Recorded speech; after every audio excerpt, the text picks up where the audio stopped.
Episode 3। गुफा से मुक्ति। अंधेरी गुफा में कैद अलादीन अपने धोखेबाज चाचा के विषय में सोच रहा था। वो सोच रहा था कि हो न हो उसका चाचा असल में उसका चाचा नहीं होगा। अगर वो सौदागर उसका सगा चाचा होता तो वो कदापि उसे उस गुफा में कैद ना करता। अलादीन अब उस गुफा में कैद था। उसका चाचा धोखेबाज निकला था। उसने सोचा कि अब तो शायद यहीं घुट घुट कर मरना पड़ेगा। ऐसे ही विचारों में गुम वो बाग में आ गया। बाग की सुंदरता पहले की तरह विद्यमान थी एवं उसमें लगे फल फूल भी पहले की भांति अपनी सुंदरता बिखेर रहे थे। अलादीन एक पेड़ के नीचे बैठ गया। वो बहुत दुखी था। सोच रहा था कि यहाँ जाने कब मौत आ जाएगी। उसी अवस्था में बैठे बैठे उसे काफ़ी समय बीत गया। अब उसे भूख भी लगने लगी थी। अलादीन ने एक पेड़ से फल तोड़कर खाया एवं सामने बही रही नदी में ठंडा पानी पिया। मीठे फल खाकर तथा ठंडा पानी पीकर अलादीन ने थोड़ी राहत महसूस की। अलादीन को गुफा में कैद हुए कई दिन बीत गए थे। वो पेड़ से फल तोड़कर खाता और ठंडा पानी पीता। उसी तरह पेट भर रहा था और अपना दिन चला रहा था। परंतु फल खा लेने से भला क्या होता है। अलादीन दिन प्रतिदिन कमज़ोर होता चला गया। दिन भर पत्थरों पर बैठकर वो अपने भाग्य को रोता। उसे अपनी माँ की बहुत याद आ रही थी। वो सोचता करता कि उसके घर न पहुँचने से उसकी माँ कितनी परेशान होगी। ये सोचकर वो और भी परेशान होता, परंतु वो बेचारा कर भी क्या सकता था। गुफा से बाहर निकलने का द्वार तो बंद हो चुका था। अलादीन का चाचा बनकर अलादीन को धोखे से गुफा में कैद करने वाला वो सौदागर और कोई नहीं बल्कि अफ्रीका का एक खतरनाक जादूगर सेनसन था। सेनसन ने अपनी जादू के बल पर पता लगाया था कि अफगानिस्तान के जंगल में एक स्थान पर ज़मीन के अंदर एक जादुई चिराग छुपा हुआ है। उस चिराग के जिन से दुनिया का हर असंभव कार्य चुटकियों में पूरा करा जा सकता है। परंतु उस चिराग को अफगानिस्तान के उस गांव में रहने वाला ही कोई व्यक्ति निकाल सकता है। अतः सेनसन की नज़र अलादीन पर पड़ी और उसने अलादीन व उसकी माँ को अपने जाल में फंसा लिया। उसकी योजना यही थी कि चिराग निकालकर उसे उसी गुफा में बंद करके वहाँ से भाग निकलेगा। परंतु अलादीन के हट के सहित गुफा में बंद करना पड़ा और स्वयं वापस अफ्रीका भाग गया।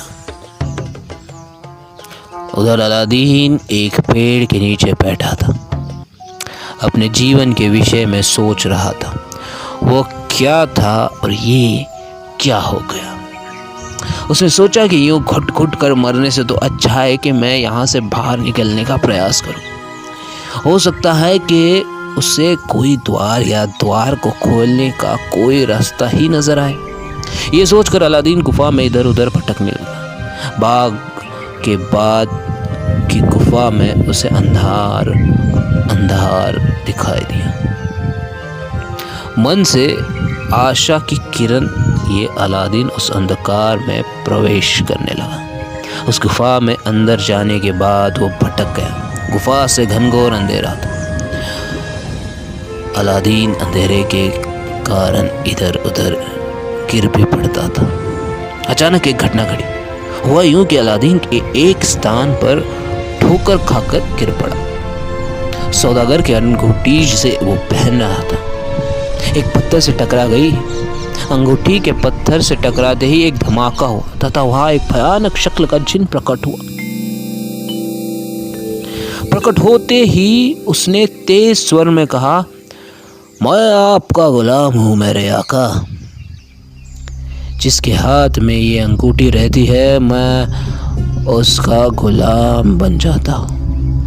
अब आप मेरे मालिक हैं और मैं आपका गुलाम। मुझे आज्ञा दीजिए कि मैं आपके लिए क्या कर सकता हूँ। अलादीन उसकी भयानक शक्ल एवं भयानक आवाज़ सुनकर पूरी तरह डर गया था। डर के मारे उसने आंखें बंद कर ली और थर थर कांपने लगा, परंतु फिर भी उसने साहस से काम लिया और डरते डरते जिन से बोला, मुझे जल्दी से इस गुफा से बाहर निकाल दो, ये यहाँ मेरा दम घुट रहा है। अलादीन के कहने की देर थी। अगले ही पल उसने स्वयं एक जादू चलाई और उसी स्थान पर आया जहाँ वो अपने धोखेबाज चाचा के साथ आया था। अब वहाँ किसी सुरंग या गुफा का आभास भी नहीं था। अलादीन गुफा से बाहर निकल चुका था।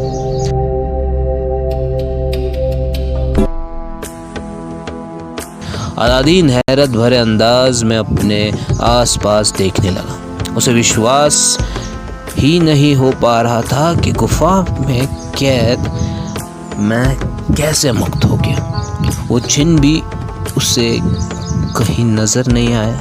शायद वो अपना काम करके जा चुका था। ये सोचता अलादीन कुछ क्षणों तक यूं ही खड़ा रहा। जब उसे पूर्ण विश्वास हो गया कि सचमुच गुफा में कैद मैं अब मुक्त हो चुका हूँ, तो खुशी से उछलने लगा। उसके खुशी का कोई ठिकाना नहीं रहा। उसने खुदा का लाख लाख शुक्र अदा किया। खूब तेजी से अपने घर की ओर चल पड़ा। वो रहस्यमय चिराग अब भी उसके जेब में पड़ा था। अलादीन के घर पहुंचते ही उसकी माँ ने उसे अपने आँख में समेट लिया था।